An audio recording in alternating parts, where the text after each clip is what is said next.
researcher of the Titanic. A recently discovered artifact has left me traumatized.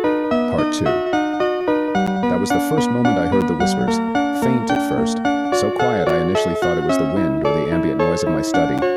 Fragmented words in a language that felt both foreign and intimately familiar. Desperate, terrified. No escape, water rising. God help me. I dismissed it as imagination, exhaustion from weeks of intense research. But as the days progressed, the whispers became more persistent, more defined. By the third night, I knew something fundamental had changed. The dreams began. Vivid, horrifyingly detailed nightmares that felt less like dreams and more like memories. I wasn't just observing, I was experiencing. I was Thomas Riley, a 22-year-old Irish immigrant from a small village outside Dublin, third-class passenger, dreaming of a better life in America, scraped together every penny for that ticket on the Titanic.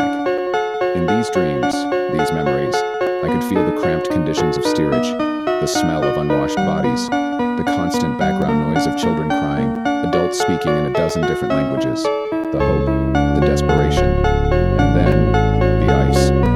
The first impact was nothing like the dramatic Hollywood depictions, a subtle shudder. Most passengers didn't even realize something was wrong. But Thomas knew. Something in his bones understood the terrible mathematics of what was happening. Water, cold, rising. Panic would come later.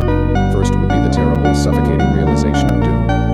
Each night the dreams grew more intense, more real. I would wake up drenched in sweat, my lungs burning, convinced I was drowning. My sheets would be damp, smelling of salt and industrial coal smoke. Something was happening to me, something I couldn't explain. The cut on my hand didn't heal properly. What began as a simple wound transformed into something different. The skin around the cut remained perpetually raw, with an iridescent quality that shifted colors when caught in certain light. Blues and grays, like deep ocean water. Sometimes if I stared too long, I could swear the wound moved, not visibly, but with a subtle, internal rippling. My research became increasingly erratic. Colleagues noticed the change. Dr. Elizabeth Moreau, my longtime research partner, approached me during a conference, her concern etched deep in the lines of her face. "Michael, you look terrible," she said, not unkindly. "When was the last time you slept?" I couldn't tell her about the dreams, about Thomas, about the memories that weren't mine. The artifacts from the Southampton collection began to consume my every waking moment. I cataloged them obsessively, discovering minute details that had escaped previous researchers. A ticket stub with a partial fingerprint, a fragment of a letter, water-damaged but still partially legible, a brass button from a third-class steward's uniform. Each item seemed to pulse with an energy I couldn't explain. The whispers grew stronger. Check my profile for Part 3.